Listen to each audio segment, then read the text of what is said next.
Jovem é expulsa de casa por amar um vaqueiro pobre, e o que ele fez por ela virou lenda. Na Chapada do Vento Uivante, onde o sol é rei e a terra é súdita, existia uma lei acima de todas as outras, a vontade do coronel Inocêncio Falcão. Dono de um império de poeira e poder, o coronel era um homem forjado na seca, de coração duro como aroeira e um orgulho do tamanho das terras que seus olhos conseguiam medir.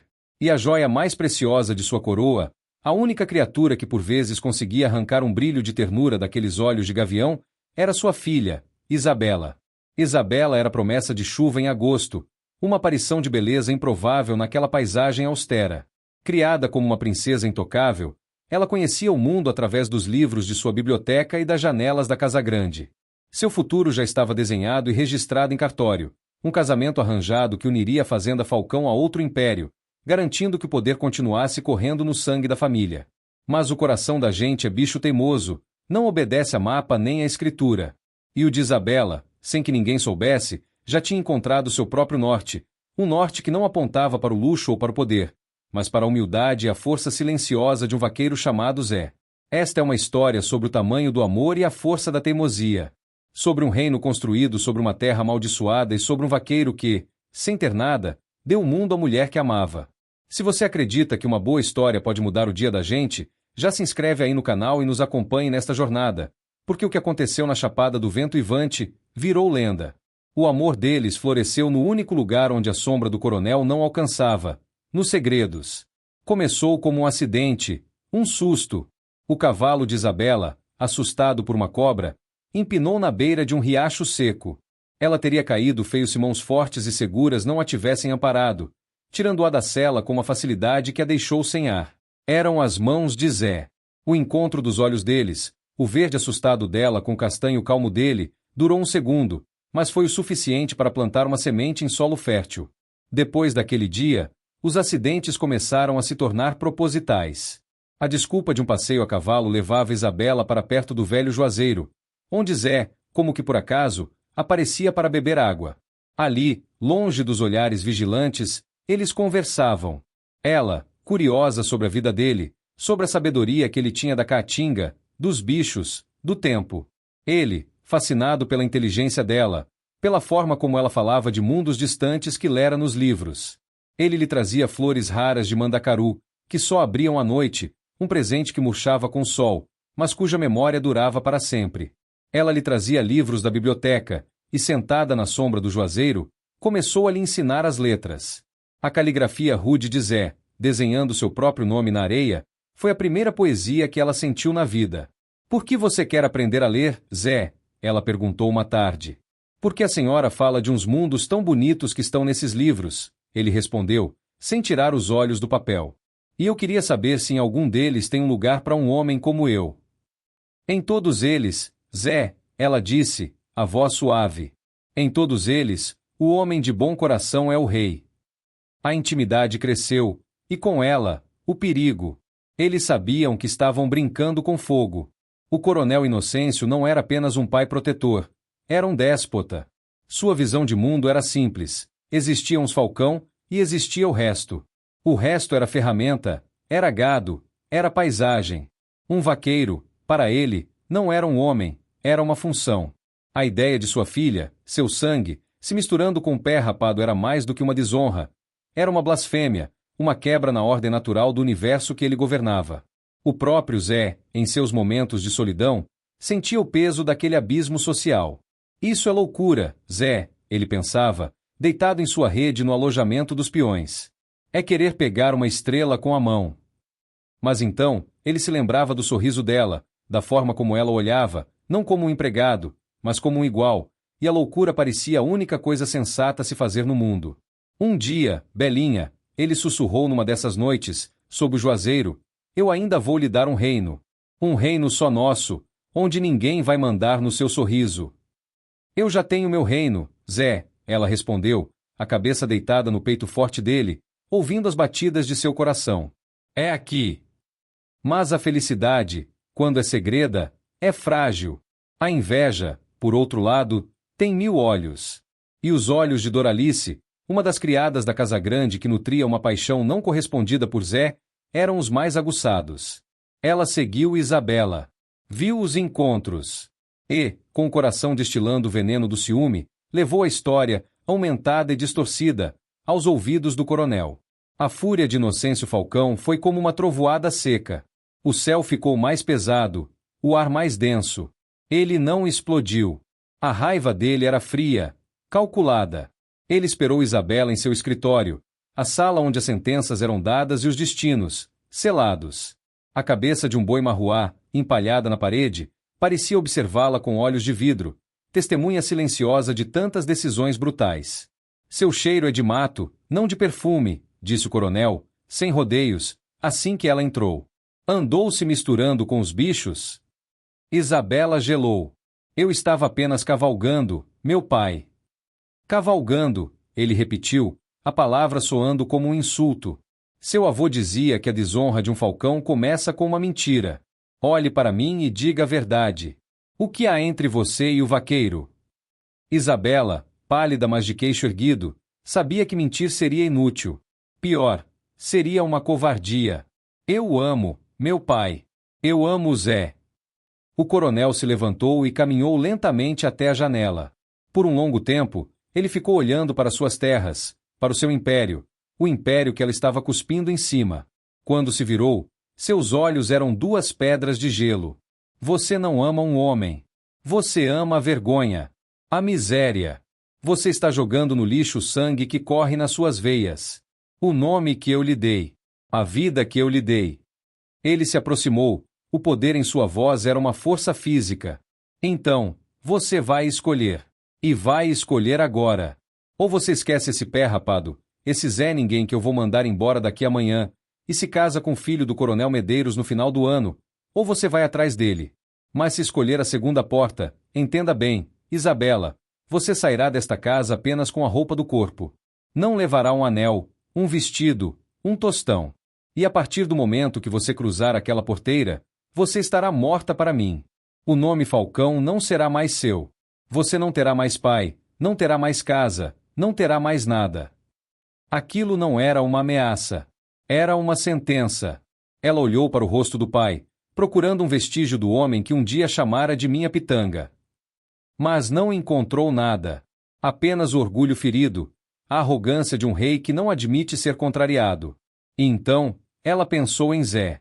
No seu sorriso, na sua promessa, no seu reino.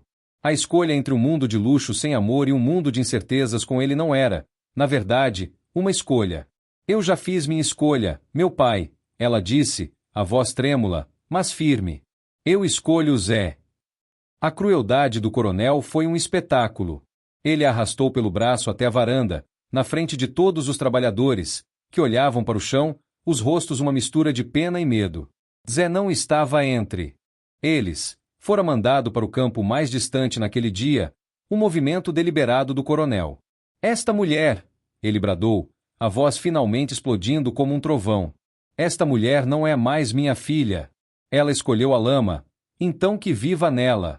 Ela está expulsa. E ai daquele que lhe oferecer um copo d'água ou um pedaço de pão. Quem ajudar esta desonrada, está amaldiçoado e expulso também. Ele a empurrou para fora da varanda. Isabela, com seu vestido de linho branco, tropeçou e caiu na poeira vermelha do pátio. A poeira que, por toda a sua vida, ela só vira da janela. Era quente, áspera, real. O coronel Inocêncio Falcão virou as costas e entrou na casa grande, batendo a porta com uma força que fez o silêncio pesar ainda mais. A porteira da Esperança dos Ventos, a fazenda que era o seu mundo, se fechou para ela para sempre. Sozinha, coberta de poeira e humilhação, com o sol do meio-dia a lhe castigar a cabeça, Isabela se levantou. Cada músculo do seu corpo gritava para que ela chorasse, que implorasse. Mas o sangue dos Falcão, a teimosia que ela herdara do homem que acabará de renegá-la, a manteve de pé. Ela ajeitou o vestido, limpou o rosto e começou a andar. Sem rumo, sem destino, com o coração partido em 1000 pedaços, mas com uma única certeza queimando dentro de si, ela escolhera o amor. E agora, precisava encontrá-lo, mesmo que para isso tivesse que atravessar o inferno. O sol da Caatinga não conhece misericórdia. Para uma moça criada na sombra fresca das varandas, ele era um carrasco. A cada passo que dava na estrada de poeira, Isabela sentia a pele do rosto e dos braços arder. Seus sapatos de couro fino, feitos para passeios no jardim, rapidamente se tornaram instrumentos de tortura, as pedras do caminho machucando a sola dos pés. A sede chegou primeiro, uma lixa na garganta, depois veio a fome, um nó no estômago. Mas a dor física não era nada comparada à dor da alma. Cada carroça que passava e não parava, cada rosto que se desviava para não encará-la, era um lembrete de sua nova condição. Ela não era mais Isabela Falcão. Era uma pária. Uma desonrada. O poder do nome de seu pai era uma sombra longa e cruel, e ela agora estava do lado de fora dela. Por várias vezes, as pernas fraquejaram, a vontade de se sentar na beira da estrada e simplesmente deixar-se apagar a consumiu. Mas então, ela fechava os olhos e via o rosto de Zé. O sorriso dele. A promessa silenciosa em seu olhar. E ela continuava a andar, movida por uma teimosia que era, ironicamente, a herança mais forte que seu pai lhe dera. Enquanto isso, a notícia da expulsão chegou ao campo mais distante da fazenda, trazida por um vaqueiro jovem com um olhar assustado. O coronel, a filha dele, ele botou ela para fora, por sua causa, Zé. O mundo de Zé parou de girar. O ferro de marcar caiu de sua mão, o cheiro de couro queimado se misturando ao seu desespero. Um frio gelado subiu por sua espinha, um pavor que ele nunca sentirá, nem mesmo ao encarar um touro bravo. Não era medo do coronel. Era o medo paralisante pelo que poderia acontecer a Isabela, sozinha e desamparada. A culpa o esmagou. Fora por causa dele. O sonho deles havia se tornado o pesadelo dela. Sem pensar duas vezes, ele largou tudo, suas poucas ferramentas, o trabalho, e montou em seu cavalo, Relâmpago. Cavalgou como um louco, cortando caminho pela caatinga, os espinhos dos galhos arranhando seu rosto, os olhos varrendo o horizonte, o nome dela um grito silencioso em sua mente. Ele a encontrou no final da tarde, a léguas da fazenda, sentada debaixo de uma catingueira seca, o corpo curvado pela exaustão. O vestido de linho branco estava rasgado e sujo de vermelho, a cor da terra que agora era sua única posse. Ao vê-la, tão frágil e perdidas, sentiu o coração se partir. Belinha! Ele desceu do cavalo, a voz embargada, mal conseguindo falar. Ela levantou os olhos, e ao vê-lo, todo o controle que ela mantivera se desfez. Ela desabou num choro convulso, um choro de dor, de alívio, de amor. Ele a abraçou, o gigante protetor, envolvendo-a como se quisesse escondê-la do mundo cruel que a ferira. Me perdoe, ele sussurrou, o rosto enterrado nos cabelos dela, as lágrimas dele se misturando à poeira no rosto dela. A culpa é minha. Eu nunca devia ter deixado chegar a esse ponto.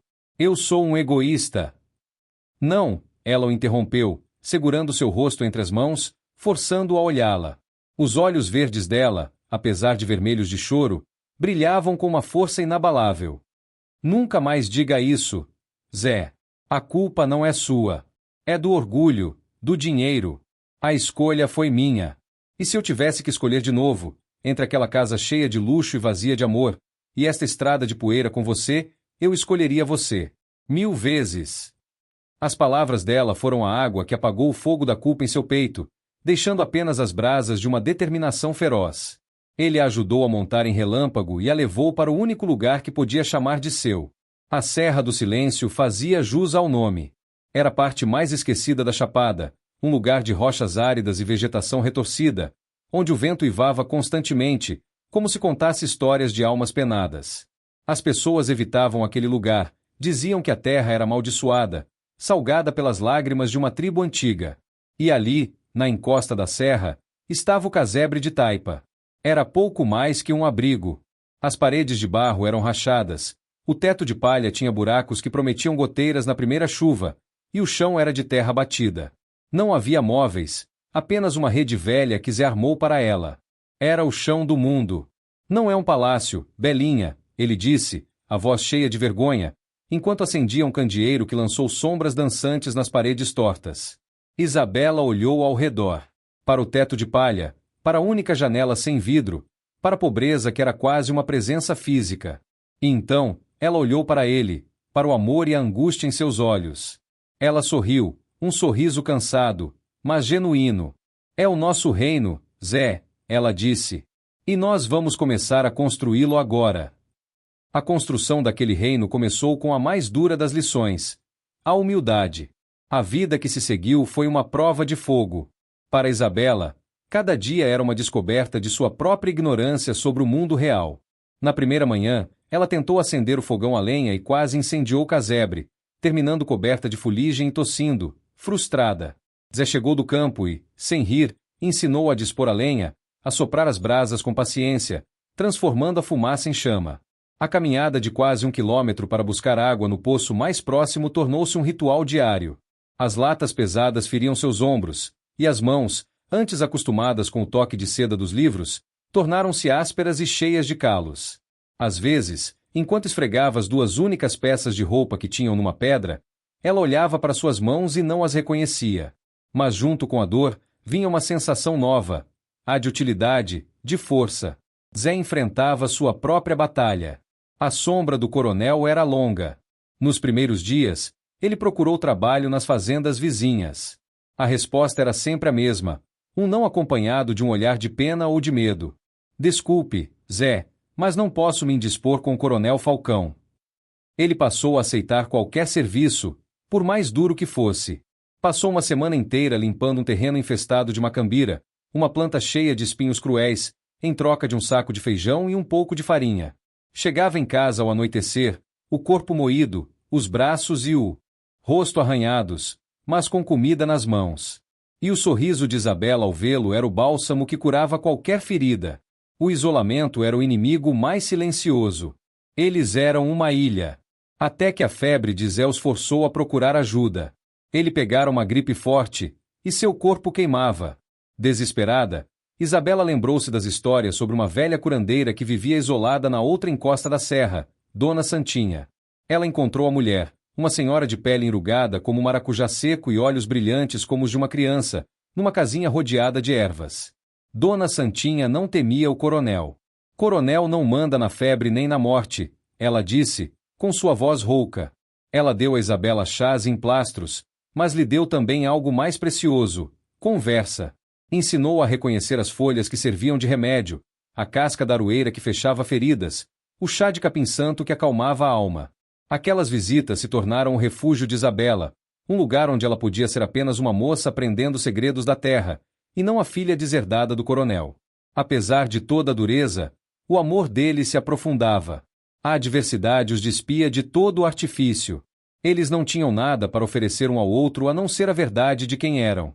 As noites no casebre eram frias, e eles se aqueciam abraçados na rede, compartilhando o calor do corpo e dos sonhos. Ele lhe contava sobre as estrelas, que aprenderá a ler com seu avô. Ela lhe contava as histórias dos livros que ainda guardava na memória. Ele começou a talhar pequenos animais em pedaços de madeira que encontrava.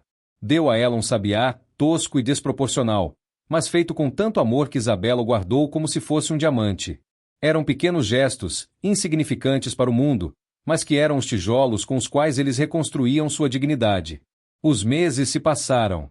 A estação seca se aprofundou, tornando a vida ainda mais difícil. A comida ficou mais escassa, o trabalho mais raro.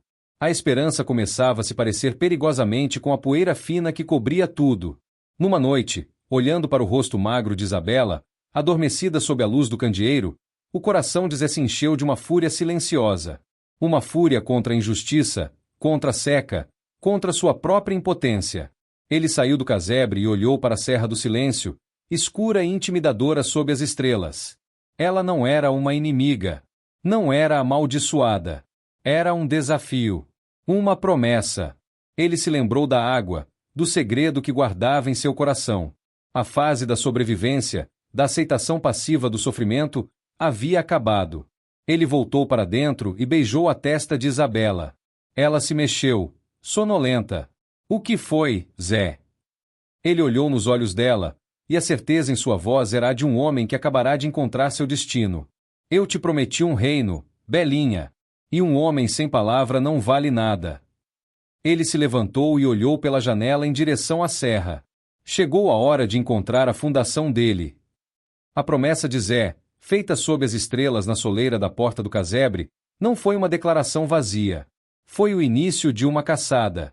Enquanto continuava a aceitar os parcos trabalhos que encontrava para garantir o sustento diário, Sua alma e sua mente estavam em outro lugar, na Serra do Silêncio. Cada momento de folga, cada hora roubada do sono, era dedicada a desvendar os segredos daquela terra que todos chamavam de amaldiçoada. Ele não a explorava como um forasteiro, mas como um neto que retorna à casa do avô. Ele se movia com uma paciência que vinha do sangue. Onde outros viam um emaranhado caótico de espinhos e pedras, Zé via uma linguagem. Ele seguia o rastro quase invisível de umidade que as formigas carregadeiras deixavam na terra. Observava as revoadas de rolinhas, sabendo que elas nunca se afastavam demais de uma fonte de água, por mais escondida que fosse. Ele esfarelava a terra entre os dedos, sentindo sua textura, seu cheiro, buscando sinais que seu avô, um velho vaqueiro com sabedoria de índio, lhe ensinara. Toda a terra fala, Zé, o velho dizia. A gente é que fica surdo com o barulho do mundo. E Zé se esforçava para escutar.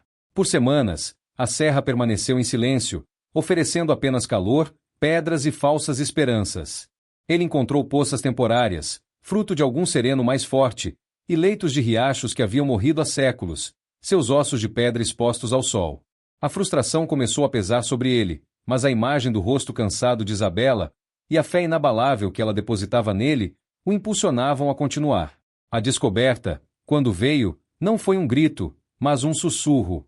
Ele estava na parte mais inóspita da serra, um labirinto de paredões de rocha vermelha que o sol do meio-dia transformava num forno.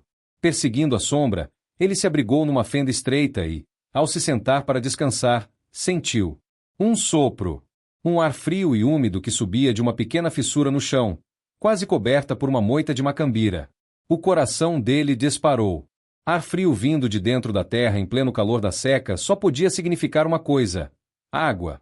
Com as mãos nuas, ele arrancou a macambira, os espinhos rasgando sua pele. A fissura se revelou uma abertura estreita, escura. Hesitante, mas movido por uma força maior, ele se espremeu para dentro. O túnel era apertado e descia em um ângulo íngreme. O ar ficou mais frio, o cheiro era de terra molhada e de eternidade. Após alguns metros, o túnel se abriu numa pequena gruta, um útero de pedra no coração da montanha. E lá, no silêncio absoluto, ele ouviu e viu o milagre. De uma fenda na parede de rocha, a água brotava. Não um filete, mas um veio forte, límpido como cristal, que cantava uma canção suave ao cair numa pequena bacia natural antes de mergulhar de novo na terra, seguindo seu curso como um rio secreto. A gruta era iluminada por uma réstia de luz que entrava por uma abertura no teto, e essa luz fazia a água brilhar como se fosse prata derretida. Zé caiu de joelhos. Ele não agradeceu a Deus com palavras, mas com o gesto mais puro de um homem do sertão. Ele mergulhou as mãos na água gelada e bebeu. Bebeu até a barriga doer. A água mais doce e pura que já provara. Era a vida. A promessa. A resposta.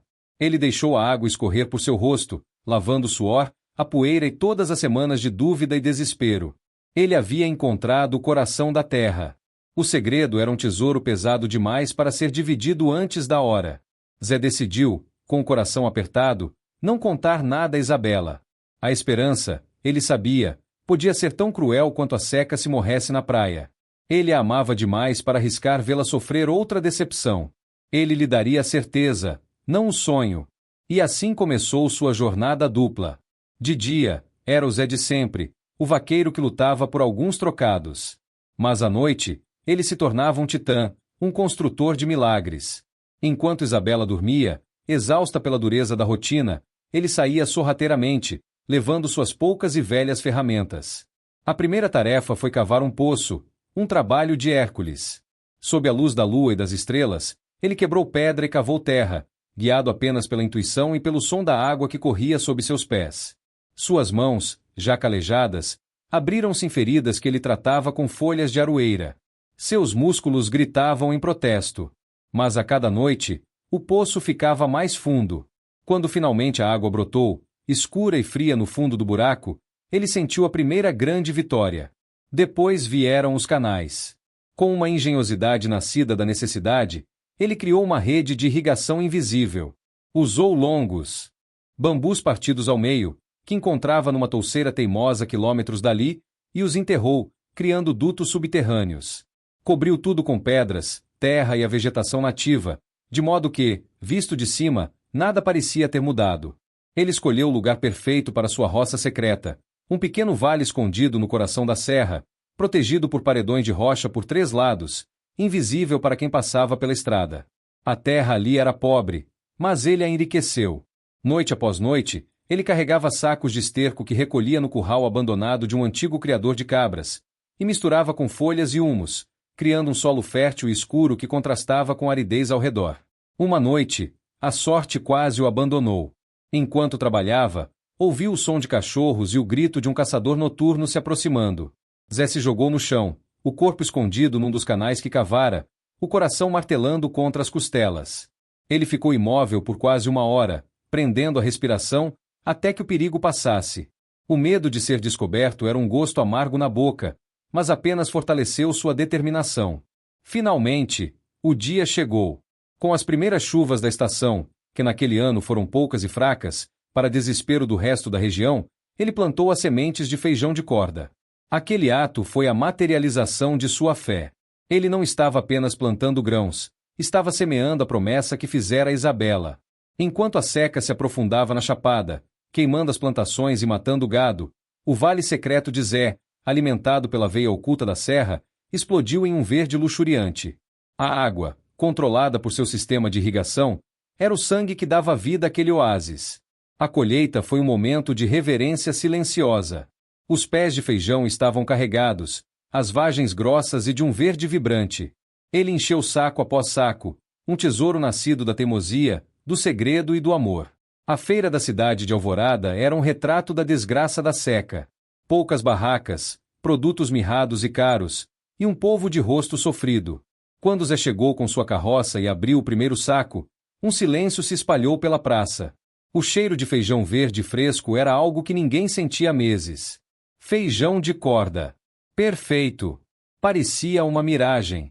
De onde veio isso, rapaz? Perguntou seu cordeiro, o comerciante, os olhos arregalados de cobiça. Não chove de verdade há meses. Nenhuma fazenda da região colheu um grão disso. As pessoas se aglomeraram. Tocavam nas vagens, cheiravam, incrédulas. Zé, de pé ao lado de sua carroça, não era mais o peão humilhado. Havia uma calma e uma autoridade nele que ninguém nunca vira. Ele olhou para o céu sem nuvens, depois para a terra poeirenta da praça, e respondeu com a simplicidade de uma verdade inquestionável. A terra deu. Naquele dia, ele vendeu tudo. O preço era altíssimo, e as pessoas pagaram. Ele não estava vendendo apenas feijão, estava vendendo esperança. Ele voltou para casa com o bolso pesado de dinheiro, o coração leve de vitória. Isabela o esperava no alpendre, ansiosa. Ele desceu da carroça, não com um saco de comida, mas com um maço grosso de notas de dinheiro. Ele o colocou nas mãos dela. As lágrimas dela vieram, de alívio e alegria. Conseguimos, Zé. Graças a Deus. Podemos comprar comida, um colchão novo, um vestido para mim. Não, meu amor, ele disse, a voz suave, segurando as mãos dela. Isso aqui não é para a gente gastar. É para a gente plantar. Ela olhou, confusa. Ele sorriu. Venha. Tenho algo para lhe mostrar. Ele a guiou pela trilha que agora conhecia de cor, até a entrada secreta do vale. Quando ele afastou os arbustos e ela passou, o queixo de Isabela caiu. O fôlego lhe faltou. Diante dela, estendia-se um tapete de um verde impossível, um oásis pulsando com vida no coração da terra morta. Ela viu os canais, a terra escura, as plantas carregadas de vida. Ela se virou para Zé, os olhos arregalados, e finalmente entendeu. As noites em que ele saía. A exaustão em seu corpo. As feridas em suas mãos.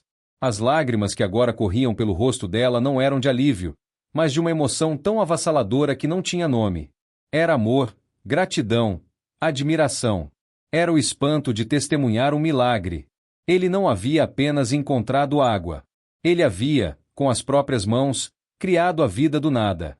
Você fez isso, ela sussurrou, a voz embargada. Sozinho. Para mim. Para nós, ele a corrigiu, abraçando-a. Eu te prometi um reino, belinha. Isso aqui é só o alicerce. A primeira pedra. Ali, no meio do oásis secreto, Isabela soube que seu pai estava errado. A riqueza não vinha da herança ou do nome. A verdadeira riqueza brotava da terra, sim, mas apenas quando regada com a água mais rara de todas, o amor de um homem de palavra. A revelação do Vale Secreto foi um divisor de águas na vida de Isabela. A gratidão e a admiração que sentia por Zé se transformaram numa parceria de aço. Ela não era mais a donzela a ser salva, mas a estrategista que ajudaria a construir o reino. Na manhã seguinte à descoberta, ela acordou com fogo nos olhos que rivalizava com o do sol. Espalhou o dinheiro da colheita sobre a mesa tosca do casebre, um tesouro que precisava ser multiplicado. Você é o coração desta terra, Zé, ela disse, a voz firme. Você a escuta, a entende. Eu entendo de números. Meu pai, que Deus o tenha, me ensinou a ler um livro-caixa como quem lê um mapa. Deixe-me ser a cabeça do nosso reino. Zé, que a princípio relutou em vê-la se preocupar com dinheiro, viu a força e a inteligência em seu olhar e entendeu. Era a vez dela de mostrar sua própria magia. Juntos, eles se tornaram uma força completa. Ele, o coração e as mãos. Ela, a mente e a alma da operação. A primeira decisão foi a mais importante: transformar a posse em propriedade. Fizeram a longa viagem até Alvorada. Na repartição de terras, o escrivão, um homem de bigodes amarelados de tabaco, riu quando Zé pediu para registrar a escritura da Serra do Silêncio em seu nome. Aquilo? Quer registrar um castigo, rapaz? Zombou o homem. Ninguém nunca quis aquela maldição nem de graça. Pois eu quero pagando, respondeu Zé, calmamente, enquanto Isabela, ao seu lado, contava as notas sobre o balcão. O escrivão arregalou os olhos para a quantidade de dinheiro, fruto da venda do feijão milagroso que já era o assunto da cidade. A zombaria se transformou em espanto. Naquele dia, José Ferreira, pois pela primeira vez ele precisou dar um nome completo, que inventou na hora a partir do nome do avô, e Isabel de Alencar Falcão se tornaram os donos legais da terra que todos desprezavam. O dinheiro restante não foi usado em luxos. Foi investido no sonho. Compraram uma mula forte, que batizaram de Teimosa, para ajudar no transporte. Adquiriram ferramentas de verdade, enxadas, pás e um arado de ferro que Teimosa puxaria com esforço. E o mais importante, sementes.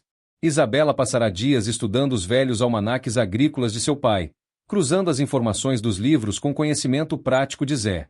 Eles não plantariam apenas feijão. Plantariam milho, abóbora, girimum, tomate, pimentão, quiabo. Criariam um sistema de rotação de culturas, com fileiras de coentro e pimenta para espantar as pragas. O Vale Secreto, sob a direção dos dois, começou a se transformar numa tapeçaria complexa e pulsante de vida. A segunda colheita, no auge da seca que castigava a região, não foi um milagre. Foi um acontecimento.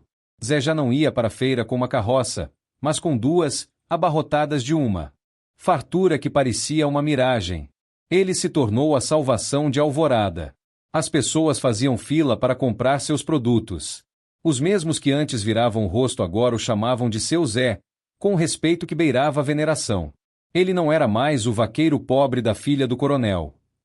Era o rei da serra, o homem que fazia chover no seco. O sucesso, no entanto, trouxe um novo problema. Era trabalho demais para apenas 2 pessoas. Precisamos de ajuda, Flor, disse Zé numa noite, massageando as costas doloridas. Mas quem vai querer vir trabalhar neste fim de mundo? E se vier, não vai acabar descobrindo o segredo da nascente, ela ponderou. A pessoa certa não espalha o segredo, ele respondeu. Ela ajuda a protegê-lo. 2 dias depois, Zé encontrou a pessoa certa. Era um vaqueiro chamado Tião, um homem magro e de olhar triste que ele conhecera anos antes. Tião havia perdido tudo para a seca e para a dívida com o coronel Medeiros. Estava acampado na beira da estrada com a mulher e 3 filhos pequenos, a fome e a desesperança estampadas em seus rostos. Zé parou o caminhão. Tião, ele chamou. O homem o olhou com desconfiança. Soube que você é bom de enxada. Eu era bom em muita coisa, Zé. Agora só sou bom em ter fome, respondeu Tião, amargurado. Estou precisando de um braço direito, disse Zé. Ofereço um teto, comida na mesa e uma parte justa do que a gente colher. Mas o trabalho é na Serra do Silêncio. E o que você vir lá, morre lá. Os olhos de Tião se encheram de lágrimas. Aquilo não era uma oferta de emprego. Era uma chance de viver de novo. Naquela mesma tarde, a família de Tião se mudou para o casebre de taipa original, agora reformado. Sua mulher, Luzia, uma cozinheira de mão cheia, passou a ajudar Isabela. Seus filhos, antes apáticos, corriam e brincavam na terra fértil. Tião foi o primeiro. Depois dele, vieram outros. Famílias inteiras, expulsas pela seca ou pela crueldade dos grandes fazendeiros, encontravam na Serra do Silêncio um refúgio. O lugar amaldiçoado se tornou uma comunidade, um arraial de esquecidos que, sob liderança de Zé e Isabela, redescobriam a dignidade. Zé os ensinava a cuidar da terra, a respeitar a água. Isabela, cuja barriga começava a crescer, montou uma pequena escola debaixo de uma árvore, alfabetizando as crianças e os adultos com os livros que salvara na memória. A Fazenda da Promessa, como passaram a chamá-la, não era apenas uma propriedade. Era uma ideia. Uma prova de que a riqueza podia brotar do respeito, e não da opressão. A notícia do reino escondido de Zé finalmente chegou ao coronel Inocêncio de uma forma que ele não podia mais ignorar. Não como fofoca, mas como um problema de negócios. Seus melhores vaqueiros, incluindo Jonas, pediram as contas. Não dá mais, coronel, disse Jonas, o chapéu na mão, o respeito formal ainda presente, mas a submissão, não mais. O gado está morrendo. O senhor não paga há 3 meses. E lá na serra, lá tem fartura. Tem trabalho justo. A deserção de seu capataz mais leal foi uma facada no orgulho de Inocêncio. Fartura? Fartura de quê? De poeira? Ele bradou, o rosto vermelho de fúria. Não, senhor, respondeu Jonas, com uma calma que o coronel nunca vira nele. De vida. O que eles fizeram lá, o senhor tinha que ver. Não é sorte, coronel. É um milagre, ou feitiçaria. Feitiçaria. A palavra ecoou na mente de Inocêncio. A arrogância deu lugar a uma curiosidade obsessiva e sombria. Ele precisava ver. Precisava entender como o homem que ele esmagara sob o seu pé ousava agora desafiar seu poder. Numa manhã, o coronel Inocêncio Falcão selou seu melhor cavalo, um manga larga imponente, e cavalgou em direção à Serra do Silêncio. O caminho foi uma viagem pela sua própria decadência. Ele atravessou seus pastos, antes verdes e cheios de gado, agora um cemitério de terra rachada e carcaças. O ar era pesado, o silêncio era de morte. Então, ele cruzou a fronteira invisível. E o mundo mudou. O ar ficou mais fresco. O cinza deu lugar ao verde. Ele começou a ouvir sons que não ouvia há meses. O riso de crianças, o canto de um galo, o som de água corrente. Ele subiu uma pequena colina e o que viu o fez parar, o fôlego preso na garganta. Lá embaixo, aninhado no vale, havia um oásis. Campos verdes e viçosos se estendiam, irrigados por uma rede de canais que brilhavam sob o sol. Uma pequena vila, com casas de tijolos de cuja chaminé saía fumaça, indicando vida e comida, cercava uma casa principal, maior e bem cuidada, com alpendre coberto de flores. Homens, mulheres e crianças trabalhavam nos campos, cantando. O mundo dele virou de cabeça para baixo. A terra que ele desprezara florescia. O homem que ele humilhara prosperava. A filha que ele renegara construíra um império sobre a sua maldição. Ele esporeou o cavalo, a raiva e a incredulidade o impulsionando. Ele precisava chegar perto, precisava provar que era uma ilusão. Mas ao se aproximar da nova porteira da Fazenda da Promessa, 2 figuras saíram da casa principal para encontrá-lo. Isabela e Zé. Ela, com a mão protetoramente sobre a barriga de 6 meses, a postura não mais de uma menina, mas de uma rainha. O rosto, bronzeado pelo sol, era sereno, mas o olhar era inabalável. Ele, ao lado dela, descalço, a camisa aberta no peito, não parecia um servo, mas um guardião, seus braços fortes cruzados, uma montanha de homem protegendo seu território. O coronel parou seu cavalo diante deles. O silêncio era pesado, carregado com anos de história, de dor e de orgulho. O que é isso? Inocêncio gaguejou, a voz falhando, o gesto amplo indicando milagre ao seu redor. Feitiçaria? Isabela deu um passo à frente. Não, meu pai. Chama-se trabalho, respeito e amor, coisas que o senhor nunca entendeu. A calma dela o enfureceu. Você não tinha o direito, ele rosnou. Esta terra ainda está sob a minha sombra. O senhor está enganado, disse Zé, a voz grave pela primeira vez, sem nenhum traço de deferência. Aqui, a única sombra que manda é a da nuvem que traz a chuva. O seu poder termina na sua cerca. Esta terra é nossa. O coronel olhou para o rosto da filha, procurando a menina assustada que ele expulsara. Mas ela não estava mais lá. Em seu lugar, havia uma mulher, uma matriarca, a dona daquele novo mundo. Olhou para o vaqueiro e não viu um peão, mas um rei. Derrotado, humilhado, não por um exército, mas pela felicidade teimosa dos dois, Inocêncio Falcão virou seu cavalo. A poeira que o Manga Larga levantou ao partir era a mesma de antes, mas agora era o coronel que estava sendo engolido por ela, um rei retornando de um país estrangeiro muito mais rico e poderoso que o seu. Isabela e Zé o observaram ir embora. Quando ele desapareceu no horizonte, eles não se viraram um para o outro com sorrisos de triunfo. Apenas deram as mãos. A vitória não era sobre a derrota dele. Era sobre a construção deles. O reino escondido estava, finalmente, seguro. A partida do coronel Inocêncio Falcão deixou um silêncio na fazenda da promessa. Não era um silêncio de constrangimento, mas de finalidade. Era como se a última nuvem de uma longa tempestade tivesse finalmente se dissipado, deixando para trás um ar limpo e um céu aberto. Não houve comemoração, pois a vitória deles não era sobre a derrota de um homem, mas sobre a afirmação da própria vida. Naquela noite, a comunidade se reuniu ao redor de uma grande fogueira, não para festejar, mas para compartilhar. Tião, o primeiro homem que Zé acolhera, tomou a palavra, o rosto de couro, marcado pela emoção. Por muito tempo, disse ele, a voz embargada, a gente aqui era só resto. O resto do que os coronéis não queriam. A gente vivia do favor, da migalha. A gente tinha esquecido como era ser dono do próprio suor. Ele olhou para Zé e para Isabela, que estavam sentados entre eles, como parte do círculo. O que os senhores fizeram aqui não foi só dar trabalho. Foi dar de volta a decência pra gente. Nós não somos só seus empregados, seu Zé, dona Isabela. Nós somos o seu povo. E a gente morre por essa terra e por vocês. Um murmúrio de concordância percorreu o grupo. Naquele momento, Isabela entendeu a verdadeira dimensão do que haviam construído. Não era uma fazenda. Era uma nação. E o seu poder não vinha da herança ou do medo, mas da lealdade e do amor daquelas pessoas que, como eles, haviam começado com nada. Enquanto a fazenda da promessa florescia, a esperança dos ventos murchava. A derrota quebrou algo dentro do coronel Inocêncio. A fúria, que fora o combustível de sua vida, deu lugar a uma apatia cinzenta. Ele se trancou na casa grande, um rei solitário em um castelo em ruínas.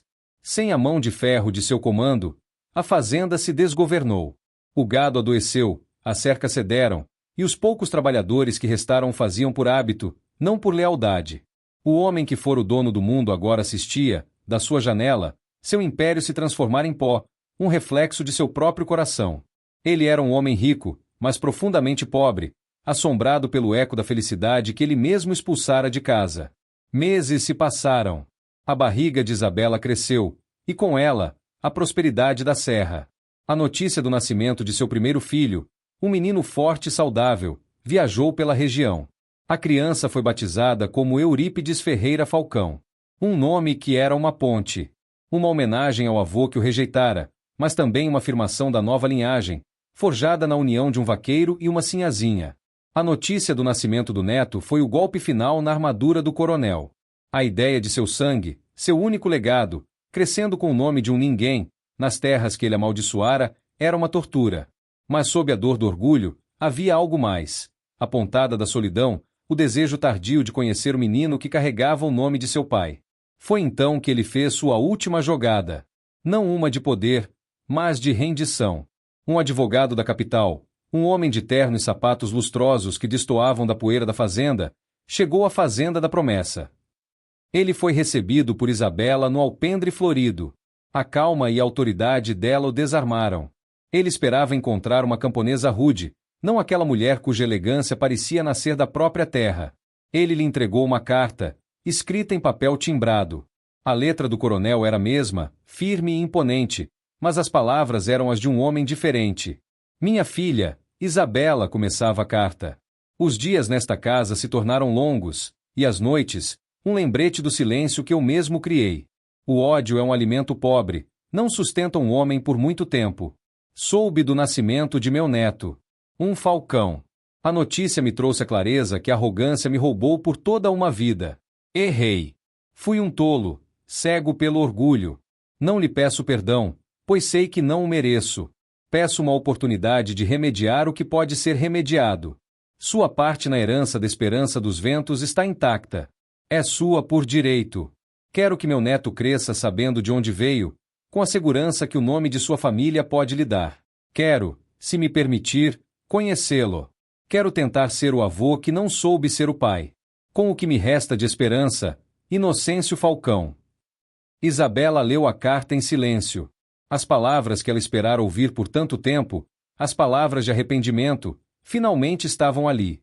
Mas elas não lhe trouxeram a explosão de alegria que um dia imaginara. Trouxeram apenas uma paz melancólica.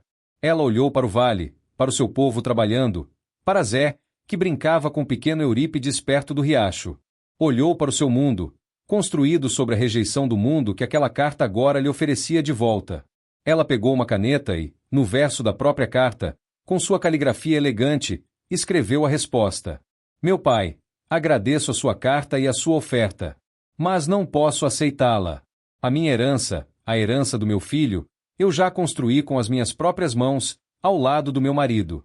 Ela não é feita de terra seca e orgulho, mas de amor, respeito e água que brota da pedra. Ela é regada pelo suor de gente honesta e floresce na liberdade. O Senhor me expulsou com nada, e por mais estranho que pareça, hoje eu lhe agradeço. Pois foi no nada que eu descobri que já tinha tudo. O nome Falcão que meu filho carrega não é o da sua riqueza, mas o da teimosia e da força que herdei do Senhor, e que usei para construir um mundo melhor. Ele saberá de onde veio. Saberá que teve um avô que foi um homem poderoso. E saberá também que o verdadeiro poder não está em possuir a terra, mas em pertencer a ela. As portas da minha casa, a fazenda da promessa, estarão sempre abertas para o avô do meu filho, mas estarão para sempre fechadas para o coronel Inocêncio Falcão. Cabe ao Senhor decidir qual dos dois virá nos visitar. Com respeito, Isabela. Ela entregou a carta ao advogado, que a leu e a olhou com uma admiração que não conseguiu disfarçar. Ele partiu, levando consigo a resposta que selaria o destino de duas famílias. Anos mais tarde, a Serra do Silêncio já não era silenciosa. Era preenchida pelo som de risadas de crianças, pelo barulho das carroças levando e trazendo fartura, e pela música que vinha da pequena vila que se formara em seu sopé. A Fazenda da Promessa se tornará uma lenda, um modelo de agricultura sustentável e de justiça social que atraía visitantes de longe. O Rei da Serra, como Zé ficará conhecido, era um homem respeitado não por sua riqueza, mas por sua sabedoria. E Dona Isabela, sua rainha, era prova viva de que a força de uma mulher podia mudar o curso de um rio e de uma história. Num final de tarde dourado, na varanda da casa, Zé e Isabela observavam a cena. O pequeno Eurípides, agora um menino de 7 anos, corria pelos campos com sua irmã mais nova, a pequena Luzia, que tinha os olhos verdes da mãe. Sentado numa cadeira de balanço, um pouco afastado, um homem velho de cabelos brancos os observava com um sorriso terno. O coronel Inocêncio nunca mais recuperara o poder de antes, mas encontrara, na velhice, algo que o poder nunca lhe dera: o amor de seus netos. Ele era apenas o vovô Nono, o homem que contava as melhores histórias de Boi-Bumbá. Zé abraçou Isabela, o corpo dele ainda uma montanha de força, o dela, o porto seguro onde ele sempre encontrava paz. Olhe para tudo isso, Zé, ela sussurrou. Quem diria? Ele sorriu, o mesmo sorriso raro que um dia fizera se apaixonar. Eu disse que lhe daria um reino, Belinha. E essa é a história que o povo conta. A lenda do vaqueiro pobre que, vendido como uma piada cruel pelo homem mais poderoso da região, não se dobrou. E que, por amor, fez uma terra amaldiçoada florescer, chocou toda a cidade e provou que o maior milagre não é fazer brotar água da pedra, mas construir um império sobre a única fundação que nunca racha, um amor de verdade.